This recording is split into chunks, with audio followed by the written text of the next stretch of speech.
Hollywood, you are in for a special treat with this episode of She is a Leader featuring Andrea Johnson.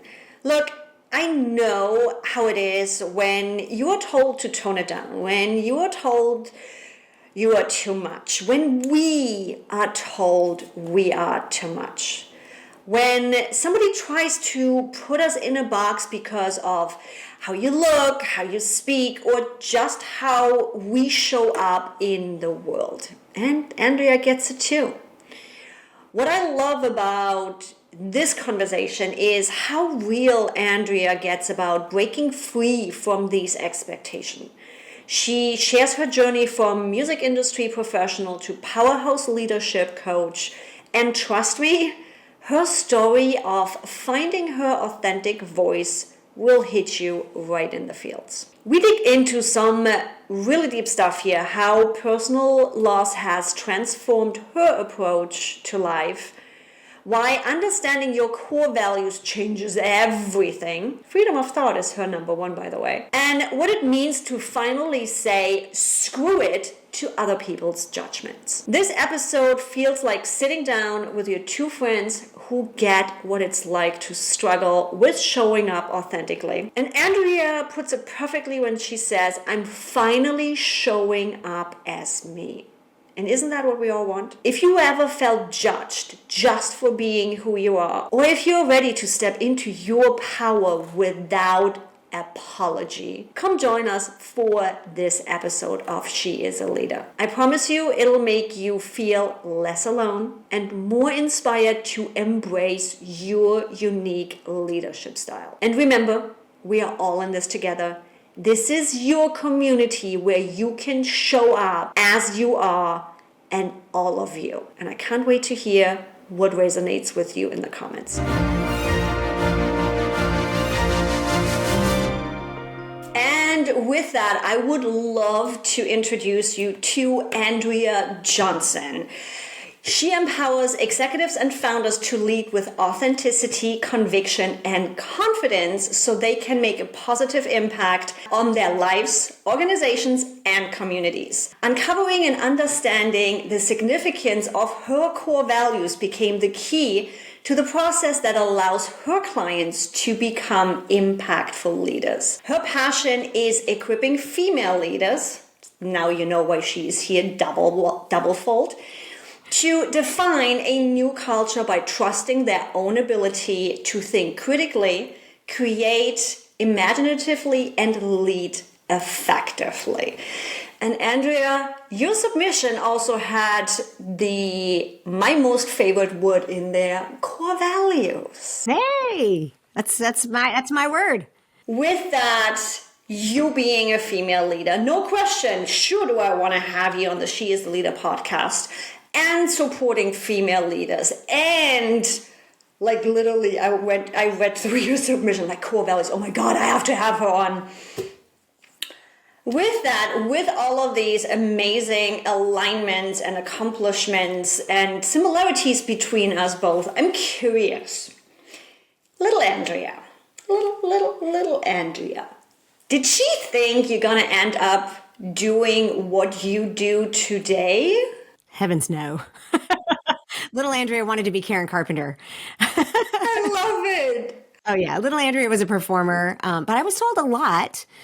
And you know, this is what we get a lot of times when women are leaders. I was told a lot that I was too loud, I was too opinionated, or I was too bossy, and that I needed to learn my place, and not everybody wants to hear my opinions.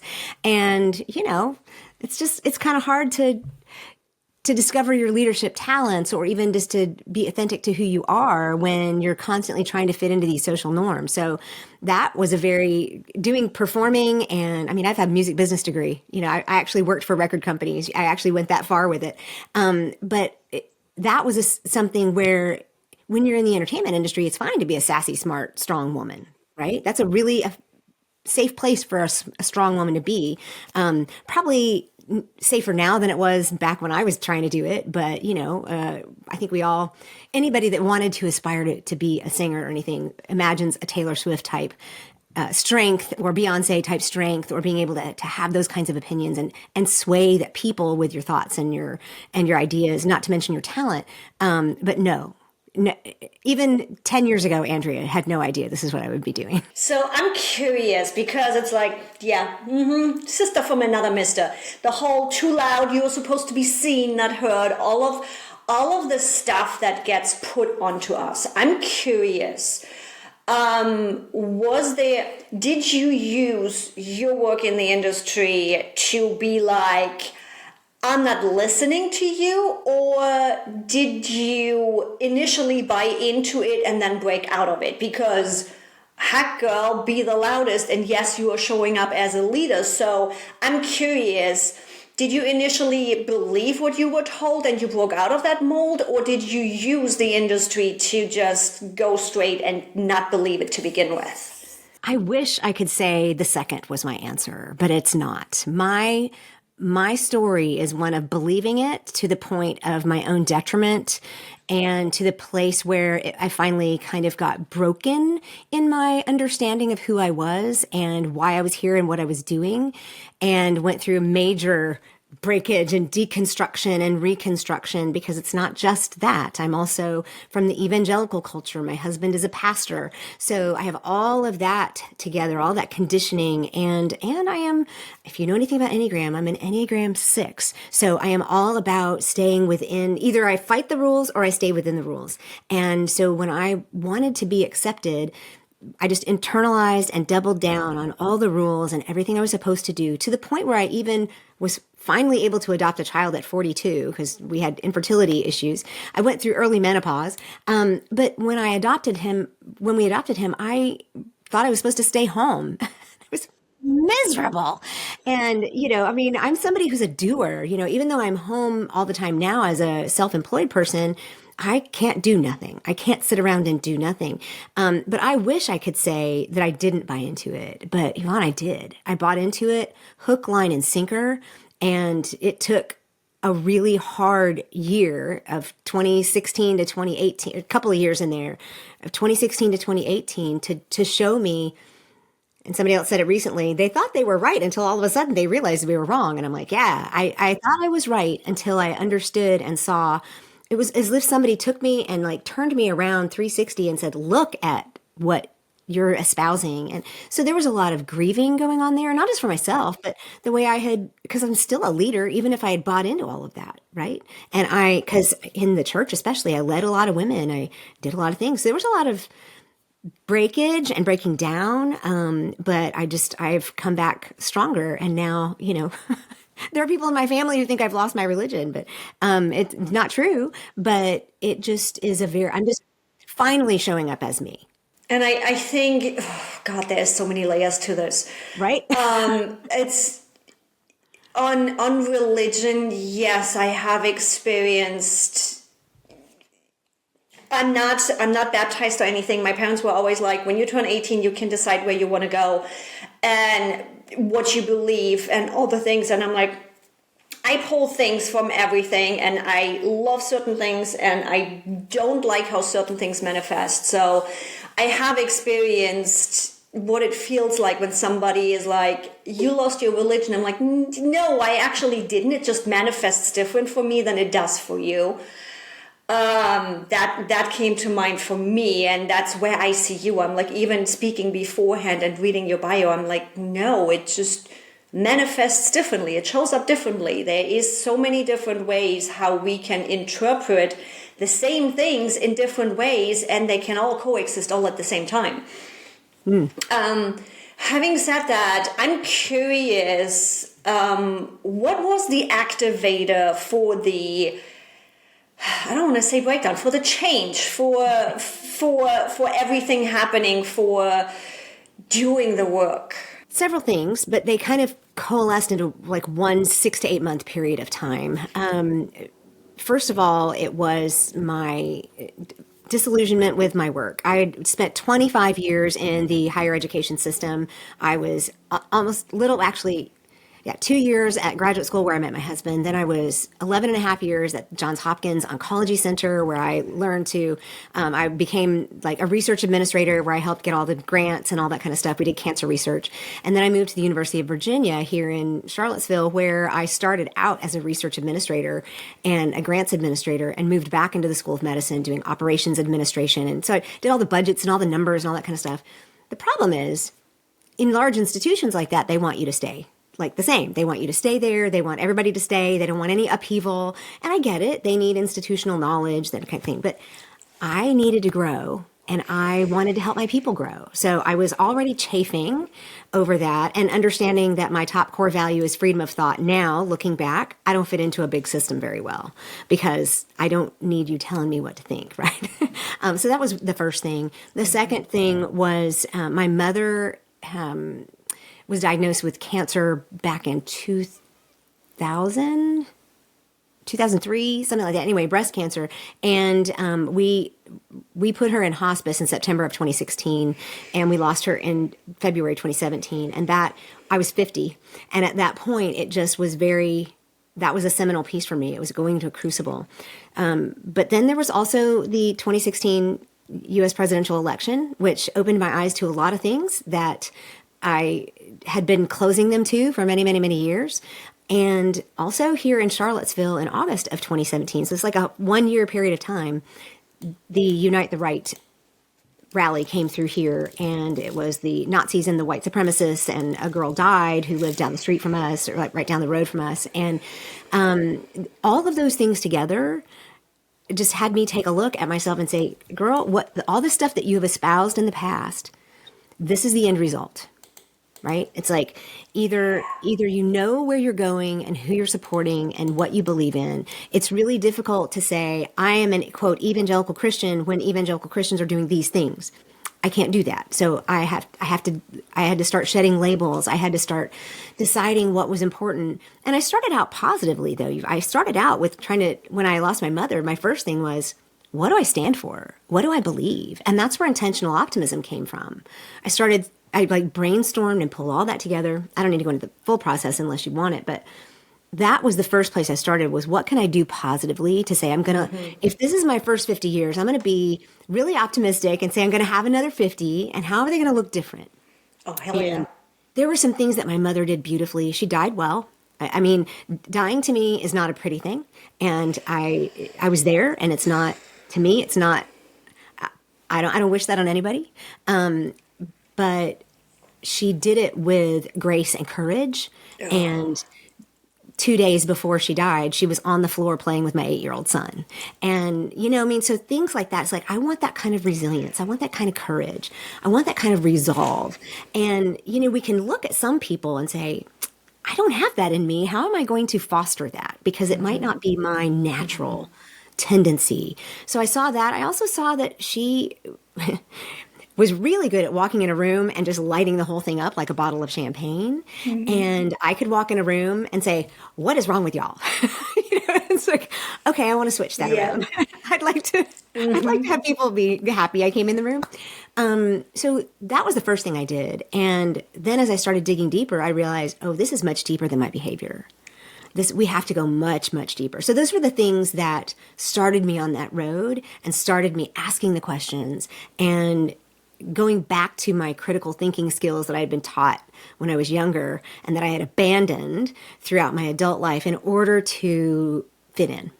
Does that make sense? Oh, it completely makes sense, especially after I had a similar experience with my late husband, 2 years of cancer, and I was there when he passed. Similar experience where it's like, so many people are afraid to die. And right now, this is me still too, because I still have a list of things I want to accomplish, the impact I still want to have. I'm not ready for that. I know it's coming, but I'm not ready for that. He was so at peace with everything, where it's like we all were there, the whole family was there. It was such a peaceful moment. I wish everybody could experience it like that. But unfortunately, as we hear from other stories, we are a small percentage that get to experience that on either which way. And I think that's same with me, where that started to activate those questions of, I know this day is coming for me too. I want to be able to go at peace, and not the stories you hear of like, yeah, I regret not doing this and not doing this, where it's like we always know, we always hear those stories, but now suddenly you are in the situation where it is that trauma experience of where suddenly now it's really in your face. And I wish I still fall back into old habits where I'm like, how did I get here again, of not caring, or however I want to word it, where it's like I lost track, but I'm like, I'm also just human. Things gonna happen, and I ramp back up. And I wish what losing Pete did help me, I would be able to transfer that without the trauma attached to it, without having to experience this where it's like, guys, tomorrow is not a given, and it's such a profound moment and such impactful. I would love for people to be able to experience that without having to experience it. Agreed. And I'm sorry for your loss. And we don't think about, it's like, 'cause the younger we are, the less we think about, the end. The older we get, every ache and pain, every whatever comes around, it's like I'm thinking about it. And I just flew for the first time since all these plane crashes happened. And I told my son, who's 16, I said, I'm going to do this better next time, but I want to make sure that the last words I say to you are, I love you and I think you're amazing and this is all going to be good. And he's like, can you not go? And I'm like, that's not how we do this. I'm really sorry. So it's like even little things like that give us the opportunity to change how we do each day. Like he gets on the bus to go to school in the morning. I have no idea if there's going to be a problem, right? And so I want to make sure that as he leaves the house, I want to say whatever I need to say. My mother and I spent 6 months. I would go over there once a week to stay a couple nights to relieve my dad, and because they were just over in Richmond, and she would sit knee to knee with me and say, have I told you everything? Have I told you how wonderful you are? Is there any question you have? And so she approached it that way. And I'm like, I got to do this now, right? I can't wait till the end. We're not promised a 10-year battle with cancer. Or even a 2-year battle with cancer. We may go like die in our soup or on the freeway. And we need to, this sounds very macabre, but we need to be able to say, I lived well, right? And I want everybody around me to say, I lived well. And so I think at the core of what I try to do is I try to help everybody say, I lived well. And it's interesting because I do the same thing. I actually had this conversation with my partner where his perception is you don't want to say I love you too often because it just becomes a habit. And I'm like, hails to the no. No. You are hearing it every single day because I don't know when I get to say it again. Right. Yeah. So it's interesting how those different situations shape us. Now, how has all of this experience shaped you as a leader? How do you show up nowadays as a leader, supporting your clients, supporting your community? Yeah, I like the way you phrased that and gave the subcategories to it, because a lot of times people don't think of themselves as a leader unless they're leading a team or unless they're a boss or unless they're in charge of something. And when I first started my podcast and my messaging, it was everybody's a leader. It's just, you just have to show up as a leader wherever you are. And I am a John Maxwell leadership team certified speaker, trainer, coach, executive leader program. And one of the things he talks about is the first person you lead is yourself. And so in that area, that's how it shaped me, because my core values are freedom of thought, belonging, and authenticity. That's my top 3. And I can't be authentic if I'm not doing what I'm asking my clients to do, if I am not actually walking the same road as they're walking. So when I do a workshop, when I am the leader for the event at my church, when I am teaching Sunday school, when I am telling my son how to start becoming an adult at 16. I mean, it's like all those things, everything that I have learned so far is teaching me how to be a better leader. And so it gives me the thing that I love to tell people is the basics for being a leader is understanding yourself, understanding who you are, which is our core values. And when we do that, then we have confidence and we don't feel like we need to defend ourselves. We don't feel like, and that was part of my church deconstruction. I don't feel like I need to defend Jesus it's like, I don't need to defend any of that. And I don't need to defend me either, because this is who I am. And evidently I need to be as gracious and kind as possible. But I think that's the biggest shift in my leadership is I don't feel like I have to apologize. Love that. Love that. Because I think what happens, the better we understand ourselves, if that's core values, if that's behavior, if that's language patterns, whatever it is, the moment we are like, you know what? I know who I am. And I don't think we know who we are in the younger age. We test a lot of things out. What works for us? What do we like? What do we not like? Once we get, I'm the stereotype as they left. 40 came around and I'm like, things just changed. For me, it was 50. I'm the total stereotype. 40 rolls around and I'm like, I don't care. I'm doing what I want to do as long as I don't hurt or kill anybody. I get to be me. I'm me now. Everybody else told me over the years who I'm supposed to be. I'm done being supposed to. I am now. And I think when we get to the point of, first of all, acceptance and understanding, we get to a point of, I don't need to justify myself. I don't need to explain myself. You either way gonna get along and accept what it is, or you're gonna work on it, or you're not. That's you. That's not me. That's you. And that's where, for me, a lot of freedom came in, where I'm like, do I want to have all the people that ever crossed my path in my life close to me? Yeah, I'm a dog. It's like I'm Chinese simple dog. I like everything in peace and everybody together and everybody just in a dog pile and cuddling. That's me. But you know what? If that means I'm losing my peace because there is one doggy in there that still has to do some work and is aggressive, I'm not. I am happy and fine by myself if I need to be. I will not have people in my life just because I don't want to be alone. Yeah. And that's one of the big changes that has happened for me in just diving into my core values. What do I actually care about? What activates me and what drives my decisions, and really understanding that, and then being able to say, you know what? Yes, I'm loud. Yes, I curse. Yes, I'm German. I might not be quite as fluffy, but I am working on being a little bit more emotional publicly and not just the systems girl, working on it. But you know what? I am who I am right now, and I'm proud of being here and who I am.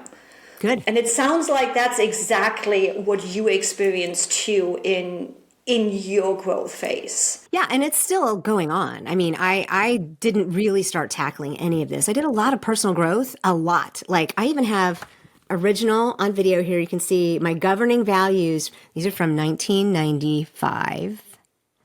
And I read Stephen Covey's book, and at the very end, it was, you're going to figure out your governing values. And the very top one was freedom. I just didn't have a good definition of it. But this is laminated with packing tape. Okay. That's how old this is. Yeah. And, but I had done a little bit of that work, but I hadn't really. I had just doubled, like I said before, I just doubled down on the rules and made sure that I stayed within the rules. There was all this cognitive dissonance. There were things that didn't work. And as a byproduct, I ended up, when I was younger, I had bulimia and depression. I weighed over 310 pounds. I had gastric bypass 20 years ago this week. And, but these are all things. So there's a lot of, and I'm working with a coach now where I'm actually starting to understand the thought patterns that come back sometimes that remind me of when I was 15 with bulimia. And it's like, oh, where is that coming from? So it's like, I'm finally getting down to a lot of that stuff. But being able to say I'm really, really me didn't start until the last 5 years, because I was going towards like intentional optimism, moving towards things on the outside, which is the way we always start with behavior, right? It's the easiest place to start. And so I started there, and, people still look at me and say, you seem different, but not, So I'm like, okay, well, there's a certain amount of me that I just can't rein in. The spunky's never going to go away. The spunky was always there. Yep. I can't believe I didn't get fired for some of the things I said to at least two of my bosses. Oh, I did get fired. Oh, well, I did too, but that was when I was in college. By the time I was, 50, when I first came to Virginia, to the University of Virginia, my boss had done something about, he was trying to put, and I didn't realize this worked this way, but it was a different kind of team than I was on. And he actually put a meeting on my calendar. And I literally said, not in these words. I don't think I said, who do you think you are, putting a meeting on my calendar? But I said, why do you put a meeting on my calendar? So you pretty much said that you used the corporate version of, who do you think you are, putting it, really? It's like, it was, and he said, oh, I think he was just really taken aback. Nicest guy, he was not a good manager, but nicest guy. And I think he was just really shocked that I was upset, because it was a meeting with him. It was just the two of us. It wasn't like, it just felt really odd. It wasn't, hey, do you mind meeting? Clearly, I am not that person. You don't just tell me what to do. And so these kind of things kept showing up. And right. I love it. So the more I looked back at them, I realized, so when I started looking at my core values, I started realizing, well, now it all makes sense, right? This idea of almost getting my Master's of Divinity, which I'm hopefully going to start finishing this year, 30 years later. That's where I met my husband, maybe getting a PhD, but being upset when people would say to me, my husband would even say, so wouldn't you agree that something? And I could not, my mother would say, isn't this the prettiest picture? And I just didn't know how to respond to these kinds of things. Don't tell me what to think. You got it. It's like, I didn't know how to respond to those phrases, because if I didn't like that picture, then I was going to disappoint my precious mother. And if I liked it, I felt a little manipulated and coerced. And so this is just, not everybody has this problem. My sister's like, I don't understand why you can't just say, sure. Like, because I want to be honest. I know. And when I left for college. My sister's almost 5 years behind me in school, and I left for college, and they came home to the States because I was raised in Korea. My parents were missionaries, and I went to school by myself, and then came home and went back to, I just couldn't hack it out in Los Angeles and the music industry. It was too much. And came back to live with them, and she was a senior in high school. Anyway, she said, let me give you a tip. Whatever they say, just say, yes, ma'am, no, ma'am, yes or no, sir, and just then go do what you want. And I'm like, what? And she said, Andrea, I've watched you all my life. You beat your head against a wall trying to get them to agree with you, or trying to have, to like meet in the middle somewhere. She said, just say yes. They don't care. They just want you to say you're going to obey. And I'm like, that is the most hypocritical thing I've ever heard in my life. We just have very different personalities. And if you don't honor who you are. And so what I learned with my husband was I told him, I said, look, this is a thing for me. I would like for it not to be a thing. It just is. Yeah. I don't know how to explain it to you. But, I met him in grad school. We were in seminary together. So it's like we have theological discussions. And we'll now sit across the living room on a Saturday morning and have a thorny theological back and forth, and it's stimulating. We love it. Oh, I love those conversations. Yeah, but he will ask me, what do you think about this? Or have you read this and do you understand it? Or what does this mean to you? Because he's learned not to say, wouldn't you agree? Because what if I don't agree? So things like that have helped me. Having other people in my life who also want to honor my core values have helped me step into who I am. And so I'm still getting there. And when you do this for 50 years and then make a really drastic change, there's a lot of conditioning to undo, and a lot of beliefs to jettison, and a lot of, I call it scaffolding. There's a lot of junk to get rid of, superfluous junk to get rid of. And, it's, every once in a while I'll tell my husband, so I don't think this anymore. And he'll go, oh, having somebody in your life that can take this. I'm like, I have similar conversations with my partner right now where it's like, this is how I perceive this. This is how I feel in this situation. And we can have these conversations without pointing fingers at each other, without each one taking blame for it, because there is no taking blame. It's just, it's a different experience. It's a different set of core values. It's a different perception. And getting to the point of, first of all, not being the victim of, oh my God, no, I made somebody feel bad. No, it's just their personality. Just let them tell the activator that happened. I don't like trigger. Trigger is always negative. But it's like, I activate people. Yes, I can be a lot. Yes, I potentially step into that pile of goo that's coming back from your childhood. But if you don't tell me, I don't know and I can't adjust. So being able to have these conversations without interpersonal emotions connected to it. I don't need myself to be validated. He doesn't have to be validated. We can just have these conversations and adjust accordingly. Yeah, absolutely. And I will tell you, one of the places where it makes the biggest difference, like I said, I have a 16-year-old. So he's 16 now, and he thinks for himself too. And we are not perfect. All the parenting stuff that we thought we knew, like I said, he came into our lives. I was 42.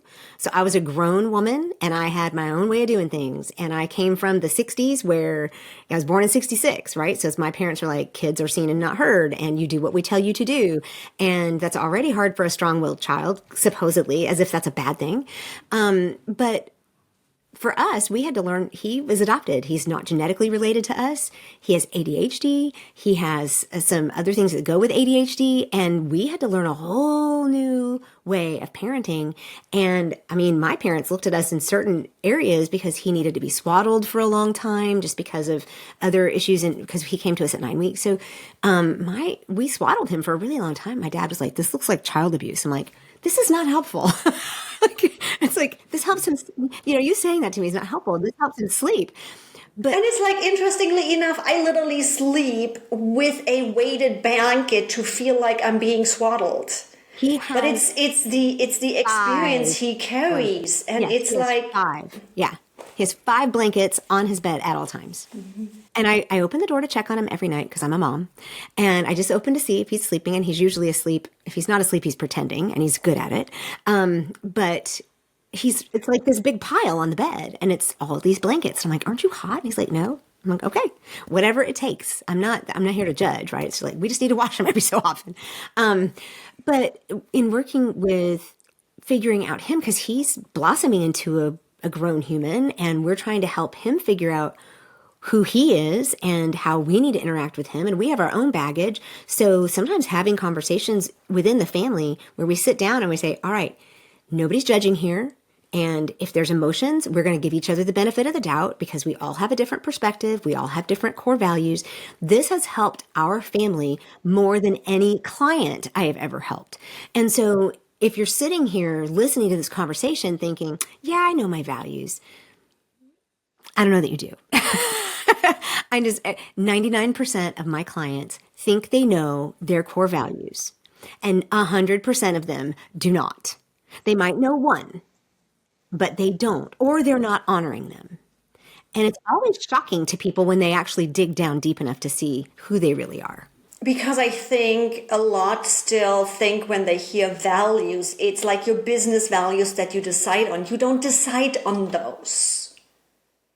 And that's like where I come at core values from the Neuro-Linguistic programming perspective, where we have our script to literally pull them out. And it's fun watching my clients every single time when I do that, where it's like, she asks the same question again, what the hell? And it's like, I literally pre-frame them. I'm like, so you're going to think I'm completely insane because I ask you the same question over and over and over again. Believe me, there is reason to this insanity. Just go for it.